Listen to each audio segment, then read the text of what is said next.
All right, guys, what's going on? Welcome in. So, in this one, I wanted to really share my thoughts on the whole Deebo Samuel New York Jets scenario, right? Trade scenario here. And this really all started from Albert Breer doing a little segment with Rich Eisen. And they were talking about the future, the long-term future of the 49ers rolling with Brandon Ayuk and Deebo Samuel. And essentially, Breer doesn't think that the 49ers will be able to carry both receivers long-term. He kind of feels as though the Niners want to re-sign Ayuk and then potentially, in time, move off of Deebo, who is under contract through this season and, of course, next season, unrestricted free agent in 2026.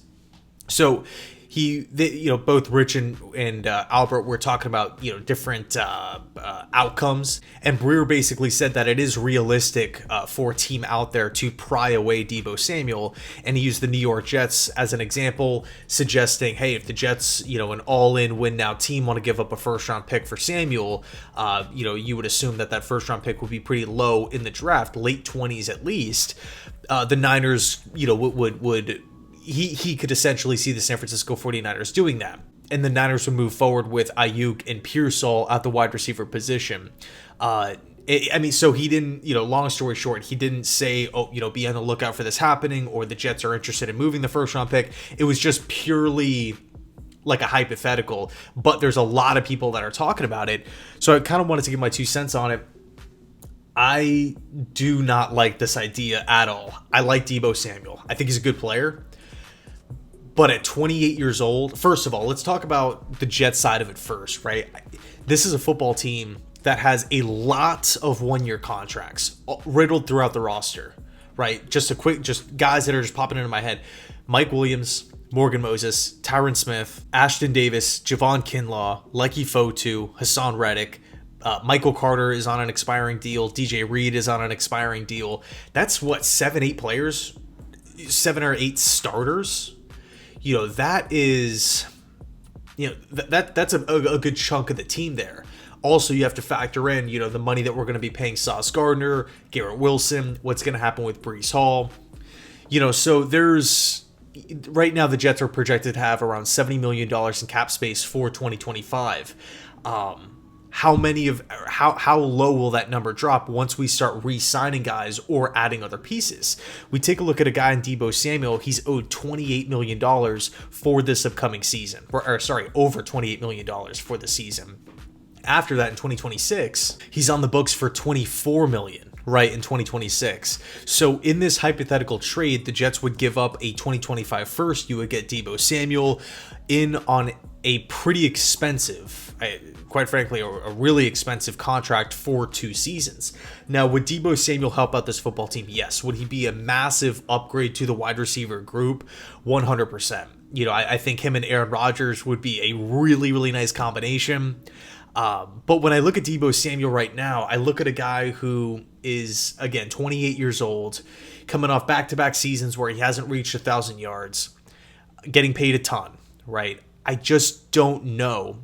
For a team with a lot of one-year deals, and keep in mind, we didn't have a second-round pick this past season. We gave our extra second-round pick to the Packers the year prior for Aaron Rodgers. We're giving away a future pick to the Eagles in 2026, a third that could jump to a 2 for Hassan Reddick. Again, bunch of one-year deals all over the place. I just can't see. I really, really do not want the New York Jets to give away a first-round pick here for a guy in Deebo Samuel who I don't believe is a top 5 wide receiver. 28 years old, he's going to be 30 by the end of the deal. You're investing a ton of money into it, and by trading away next year's first round pick, what you're doing, of course, you're eliminating the chance to draft a nice young building block for this football team. Potentially another Gardner, another Garrett Wilson, another Breece Hall, Jermaine Johnson, whoever. But you're also eliminating a good, you would assume, a good player on a cheap contract for at least 4 to 5 years. For a 2-year, really, really expensive deal, I think I would rather just use that first round pick on a new wide receiver coming in. I think also another position that we have to maybe prep for in the future, of course, quarterback, right? But also corner. if you want to give Gardner, make him the top paid corner, that's totally understandable. If you want to extend Michael Carter, I am 100% on board. But I just don't know if Joe Douglas wants to sign or re-sign all three guys, Gardner, Carter, and DJ Reed. So what I could see happening, unfortunately, is Joe Douglas letting DJ Reed walk in free agency and then drafting his replacement bottom round 1 in 2025. And by the way, there are so many good corners in this class. Man, Benjamin Morrison, one of my favorite players in college football, corner from Notre Dame, Denzel Burke, Ohio State, Will Johnson, Travis Hunter, Quincy Riley, Middle Tennessee State. There's a lot of good corners in this class, guys that I really, really like. So, you can make that argument. Just hang on to the first. Deebo can stay in San Francisco. We would have an extra 20-something million dollars to distribute elsewhere. And we would have that first round pick. Also a cheap contract, a cheaper contract. But, it's not to say that I'm completely against trading for a win now piece. If we are above 500 at the trade deadline and Garrett Wilson's hurt, he's going to miss the rest of the season, right? Or he's going to miss 2 months, and the Raiders aren't winning a bunch of games and they want to move off of like Devontae Adams or something, or a T. Higgins. I think I would be more so open to trading for a guy like that at that point in time. But as far as right now, like going into the year, I think the Jets kind of want to see how the team is going to look currently once we hit the regular season, and if we need help, if guys get hurt, then they're going to go out there and make a move. Not necessarily saying I would be on board for trading a 2025 first for Devontae Adams or something guaranteed.